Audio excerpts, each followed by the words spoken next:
Posibleng hanggang sa susunod na linggo pa malalaman kung uusad nga ba ang mga impeachment complaint laban kay Vice President Sara Duterte. Alamin kung bakit sa agenda report ni Zandro Ochona. Taliraw ang kamay ni House Secretary General Reginald Velasco kaya hindi pa rin umuusad ang impeachment complaint laban sa pangalawang Pangulo.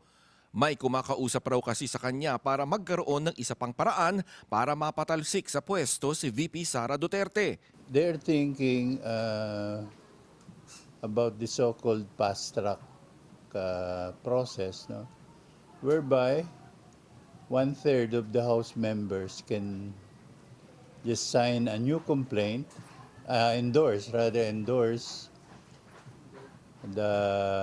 new complaint, whereby 1/3 or more House members can endorse it. May kumakausap din daw sa kanya na posibleng i-endorso na lang ang tatlong naunang reklamo. Their House members naman are thinking of endorsing naman one of the three complaints, no? So that's the situation now. So my hands are tied. I'll have to give them some more time. Sa programang On Point ng Bilyonaryo News Channel, sinabi ni Assistant Majority Leader at Tingog Party List Representative Jude Asidre na mayroon siyang kopya ng tatlong impeachment complaint. Some congressmen actually are asking copies for the impeachment. I did. I asked for the 3 copies and we're doing the comparative table of it. We're doing our study.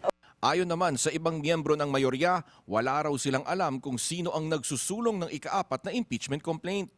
Siyempre, as a part of the majority, wala pa naman po. Pero marami ako naririnig din, kagaya nyo na may 4th and 5th na impeachment na isasalang. Ngayon ko lang narinig yun, no? So, hindi ko alam kung may katotohanan yan o hindi ko rin alam kung merong magsusulong talaga ng pang-4 na impeachment. Pero para sa Makabayan Bloc na nag-endorso ng ikalawang impeachment, handa silang sumuporta sa ika-4 na reklamo. Sure, oo. Endorse namin yan lahat ng mga pagkakataon na pwedeng ma-impeach o mga way na pwedeng ma-impeach si Sara Duterte ay gagawin namin.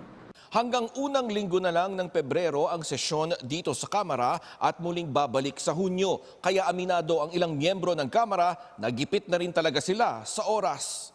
Para sa agenda, Zandro Ochona, Bilyonaryo News Channel.